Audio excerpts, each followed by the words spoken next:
பாஸ்கா காலம் 4வது வாரம் செவ்வாய்க்கிழமை. நற்செய்தி பகுதி யோவான் பிரிவு 10 அருள்வாக்குகள் 22 தொடக்கம் 30 வரை. விவிலியம் எழுதப்பட்ட காலத்தில் செம்மறி ஆடுகள் மக்களின் செல்வ செழிப்பை குறிப்பனவாகவும் மக்களின் வாழ்வாதாரத்தை அடிப்படையாகவும் கொண்டிருந்தன. ஆடுகள் உணவாக பயன்பட்டன. 1 சாமுவேல் 14:32. ஆட்டின் பால் உணவானது. எசாயா 7:21-22. நெசவுக்கான கம்பளியாக பயன்பட்டன. லேவியர் 13:47-48. பண்டம் மாற்றும் பொருளாக பயன்பட்டன. எசேக்கியேல் 27:18-19. பலிகளில் முதன்மையிடம் பெற்றது. விடுதலை பயணம் 2:24. விவிலியத்தில் செம்மறி ஆடுகளை பற்றிய குறிப்பு 500 முறைக்கு மேல் வருகிறது. ஒரு ஆட்டு மந்தையை மேய்க்க நியமிக்கப்பட்ட ஒருவன் தினமும் காலையில் தனது ஆடுகளை அழைத்து கொண்டு மேய்ச்சல் நிலத்துக்கு செல்ல வேண்டும். தங்கள் பழக்கமான குரலை கேட்டவுடன் ஆடுகள் அவனை மட்டுமே பின்தொடரும். இதையே இயேசு இன்றைய நற்செய்தியில் பயன்படுத்துகிறார். வசனம் 27. என் ஆடுகள் என் குரலுக்கு செவிசாய்க்கின்றன, எனக்கும் அவற்றை தெரியும், அவையும் என்னை பின்தொடர்கின்றன.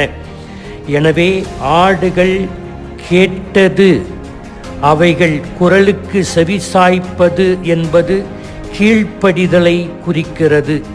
வெறும் வார்த்தையால் அந்த ஆடுகள் கேட்டுவிட்டு அதே இடத்தில் நிற்கவில்லை, மாறாக கீழ்ப்படிய அது ஆரம்பிக்கிறது.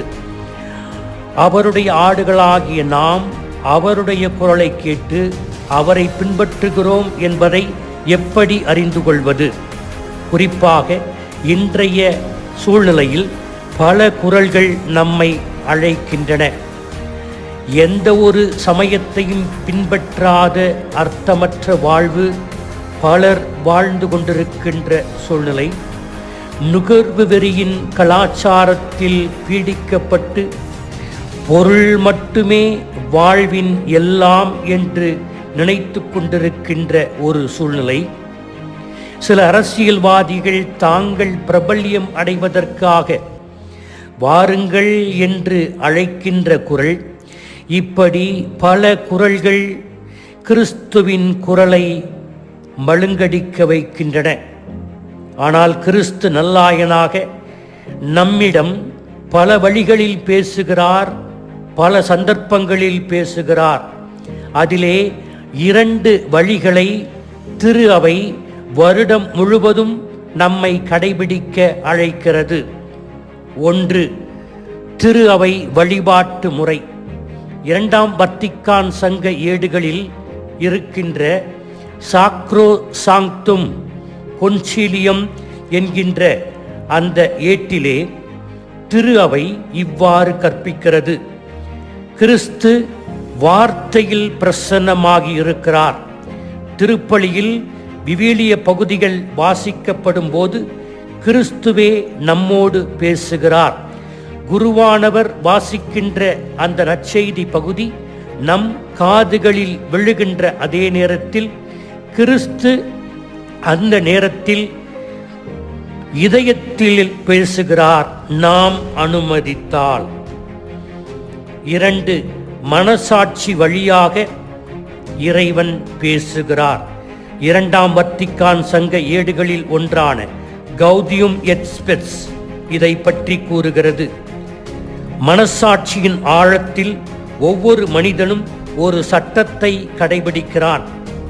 இது அவன் மீது சுமத்தப்பட்ட ஒன்று அல்ல, மாறாக அவனே விரும்பி ஏற்றது.